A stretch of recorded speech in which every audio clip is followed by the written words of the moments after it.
ప్రస్తుతం మనం నార్సింగి పోలీస్ స్టేషన్‌లో ఉన్నాము. లావణ్య రాజ్ తరుణ్ తనని యూజ్ చేసుకొని 11 ఇయర్స్ ఆఫ్ స్పామ్‌లో తను లివింగ్ రిలేషన్‌షిప్‌లో ఉంటూ తనని దొంగచాటుగా పెళ్లి చేసుకొని ఇప్పుడు నడి రోడ్డుపై వదిలేసి వెళ్ళిపోయాడు అని చెప్పి కంప్లెయింట్ ఇచ్చినట్లుగా తెలుస్తుంది. అంతేకాదు తనేమొచ్చి ఎవరైతే ఇప్పుడు వేరే మాల్వి మల్హోత్రా అనే అమ్మాయి పేరు కూడా బయటకు తీసుకొచ్చింది తను. ఆ అమ్మాయి తనని బెదిరిస్తోంది. అలాగే పకడ్బందీగా తనని డ్రగ్స్ కేసులు ఇరికించి మరి వాళ్ళు ఎస్కేప్ అవ్వడానికి ట్రై చేశారని కూడాను తను చెప్తుంది. సో అసలు ఏ పిటిషన్ ఇచ్చింది, ఎలా ఇచ్చింది అని డీటెయిల్గా తెలుసుకోవడానికైతే నార్సింగ్ పోలీస్ స్టేషన్కి వచ్చాము. లోపలికి వెళ్ళి అసలు ఏ పిటిషన్ ఇచ్చిందో అనేది తెలుసుకుందాం. లావణ్య రాజ్ తరుణ్ ఇష్యూలో లావణ్య మీ దగ్గర కంప్లైంట్ ఇవ్వటం జరిగింది. సో ఏ ప్రాతిపదికన తను కంప్లైంట్ ఇచ్చింది? సో అండ్ సో రాజ్ తరుణ్తోన ఈ అమ్మాయి ఎవరైతే ఉన్నారో ఆమె ఇద్దరు కలిసి రిలేషన్లో ఉన్నట్టుగా చెప్తుంది. రిలేషన్లో ఉన్న తర్వాత ఇప్పుడు ఆమెను వదిలేసి వేరే అమ్మాయితో ఉంటున్నాడు. సో అండ్ సో ఇద్దరు కలిసి సినిమాలు చేస్తున్నారు. తర్వాత ఇద్దరు కలిసి వేరే ప్లేసెస్కి వెళ్తున్నారు.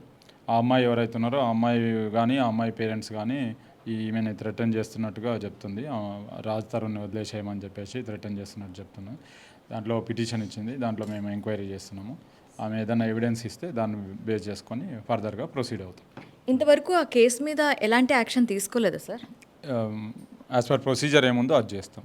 ఓకే సార్, అంటే ఇప్పుడు ఆ అమ్మాయి చెప్తుంది ఏంటి అంటే బిఫోర్ దట్ ఒక 2 months బ్యాక్ నేను డ్రగ్స్ కేసులో నన్ను ఇరికించారు. నేను ఢిల్లీ ఎయిర్పోర్ట్లో నన్ను పక్కడ్బందీగా పట్టుకొని ఇక్కడికి తీసుకొని రావటం జరిగింది. అది కూడా ఒక రోడ్డు మీద నేను 4 grams ఆఫ్ కొకైన్తో దొరికాను, ఏదైతే డ్రగ్స్తో దొరికాను అని చెప్పి పోలీసులు నా పైన కేసు పెట్టడం జరిగింది. యాక్చువల్లీ నన్ను పిక్ చేసుకుంది ఢిల్లీ ఎయిర్పోర్ట్లో. సో ఇలా అని చెప్తుంది. ఈ కేసుకి సంబంధించి పోలీసులు ఆ అమ్మాయి పైన ఎలాంటి యాక్షన్ తీసుకున్నారు? నిజంగా ఆ అమ్మాయి దొరికిందా? నిజంగా ఆ అమ్మాయికి ఆ టైంలో 2 months కస్టడీ కూడా తీసుకున్నారని చెప్పి అంటున్నారు. సో 45 days కస్టడీ, ఇది అంతా నిజంగా జరిగిందా సార్? అది ఏం జరిగింది ఏంది అనేది ప్రొసీజర్ ప్రకారము కోర్టుకి ఇంటిమేషన్ ఇచ్చినాము. రిమాండ్ రిపోర్ట్ ఏమవుతుందో రిమాండ్ రిపోర్ట్లో చెప్పి ఉంటాము. అది ప్రొసీజర్ ప్రకారము ఎవరికి ఇంటిమేషన్ ఇవ్వాలా, కోర్టుకి ఇంటిమేషన్ ఇవ్వాలా, కోర్టుకి ఇంటిమేషన్ ఇచ్చినాము. యాజ్ పర్ ప్రొసీజర్ ఏముందో అది చేస్తాం. సార్ కంప్లైంట్లో ఏముంది సార్ ముఖ్యంగా? ఇప్పుడు ఇచ్చిన ఇచ్చిన కంప్లైంట్ అదే ఉంది. ఇందాక చెప్పిన కదా, రాజ్ తరుణ్తో రిలేషన్షిప్లో ఉన్న ఇప్పుడు ఆయన నన్ను వదిలేసి వేరే అమ్మాయితో ఉన్నాడు.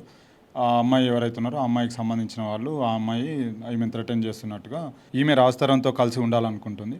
అది ప్రొసీజర్ ప్రకారం మేము పోలీస్ ఎంతవరకు ఇన్వాల్వ్ కావచ్చు లేదనేది చూసుకొని చేస్తాం. అది ఓకే. మరి రాజ్ తరుణ్ని ఏమైనా అప్రోచ్ అయ్యి తనని ఎంక్వైరీ చేయటం ఏమైనా జరిగిందా? తన దగ్గర నుంచి ఎలాంటి రెస్పాన్స్? ఆమె కంప్లైంట్ ఇచ్చింది. ఇప్పుడు దాన్ని బేస్ చేసుకొని మేము ఎంక్వైరీ చేస్తున్నాము. ఎవిడెన్స్ ఉంటే షూర్గా యాజ్ పర్ ప్రొసీజర్ ఏముందో అది చేస్తాం. మీడియాకి తను చాలా ఎవిడెన్సెస్ ఇచ్చిందని విన్నాము. మీకేం ఎవిడెన్సెస్ ఇవ్వలేదా సార్? ఓన్లీ పిటిషన్ మాత్రమే ఇచ్చింది ఆమె. ఓకే. ఫర్దర్గా ఆమె ఏమన్నా ఎవిడెన్స్ ప్రొడ్యూస్ చేస్తే దాన్ని బేస్ చేసుకొని ముందుకెళ్తాం. Okay sir, thank you very much. ప్రస్తుతానికైతే లావణ్య పిటిషన్ని మాత్రం మేము తీసుకున్నాము. ఇక మీదట దీనికి సంబంధించి మేము ఫర్దర్గా యాక్షన్ తీసుకుంటాము. యాజ్ పర్ రూల్స్ ఎలా ఉంటాయో ఆ విధంగానే మేము తర్వాత యాక్షన్ అనేది తీసుకుంటామని చెప్పి హరికృష్ణ గారు చెప్పడం జరుగుతుంది సిఐ. సో నెక్స్ట్ ఏం జరుగుతుంది అనేది తెలుసుకోవడానికి స్టే విత్ us.